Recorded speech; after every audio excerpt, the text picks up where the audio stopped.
We're shining our spotlight north of the border here with this focus on the Scottish letting scene, and I'm delighted to be joined by John Gell from Simply Let in Inverness. So welcome, John. Thank you, Vanessa. Do you welcome this initiative that we're reaching out to the Scottish lettings community with these spotlights? I do, because I think there's an issue with so much web-based advice not recognising that there is a different legislative system in Scotland.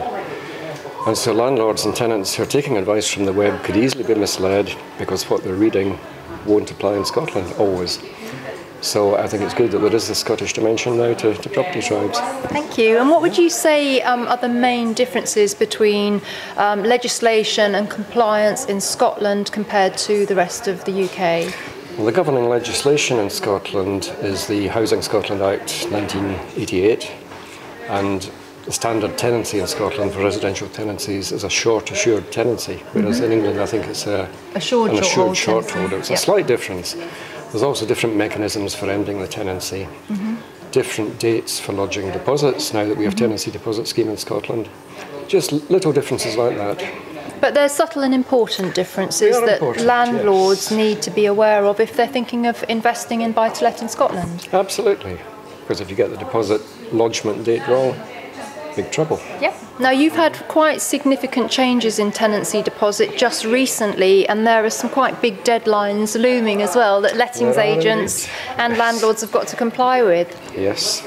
Can you talk a little bit about that? Indeed, a big one coming up, 13th of November for recent deposits need to be lodged by 13th of November.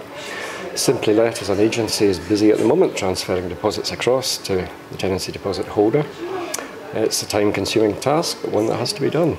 And the thing is that they're all custodial schemes as well, so actual funds do have to be transferred. Absolutely. And I can see this causing a potential problem for agents and landlords that haven't kept deposits in escrow accounts. If agents haven't been keeping money in a separate account, they're going to have to find a lot of cash very quickly. And I think it's going to be interesting to watch what happens in Scotland. I think there might be a stratification of the business. Some agents may go to the wall. Time will tell. Indeed, I think it's quite challenging times ahead as you get used to this new legislation. Yes. Now, what would you say on the rental front? Because we heard today that rents in Scotland, Edinburgh was given an example, have risen 5% in the last few months, and there is a shortage of good quality family homes. Is that a general thing across Scotland? Certainly, it's the case in Inverness. I mean, it's similar to Edinburgh. There's a shortage of quality accommodation. Demand is surging ahead of supply. It's a very diverse market. There will be other parts of Scotland where there is a better balance, other parts there may be an oversupply. RICS did a survey earlier this year and found there was an average rent increase in Scotland of just short of 6%, but there were wide variations. Dumfries and Galloway, for instance, it was a pretty flat market. Edinburgh and Inverness were surging away. We're finding that there's a number of issues. Tenants are tending to stay longer. Yes, I've heard that, yep. Yeah. Which is good for landlords. Good for landlords. Not good for lettings agents. Not good for agents. Less turnover, as you infer. The other feature we're finding now is tenants who want to rent instead of buying. There's a lot of tenants, as we know, who can't get on the housing ladder, and that's putting demand up.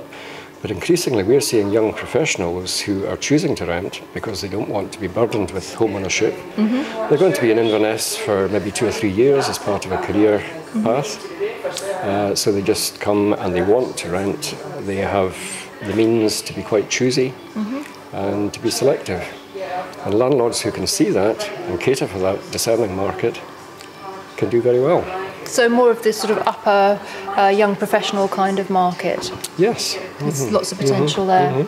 So just to finish then, John, would you say that the future is bright for the Scottish lettings industry as we move towards 2013?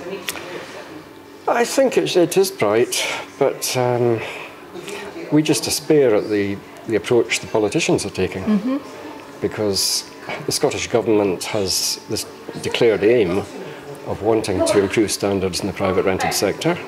It's a good aim to have.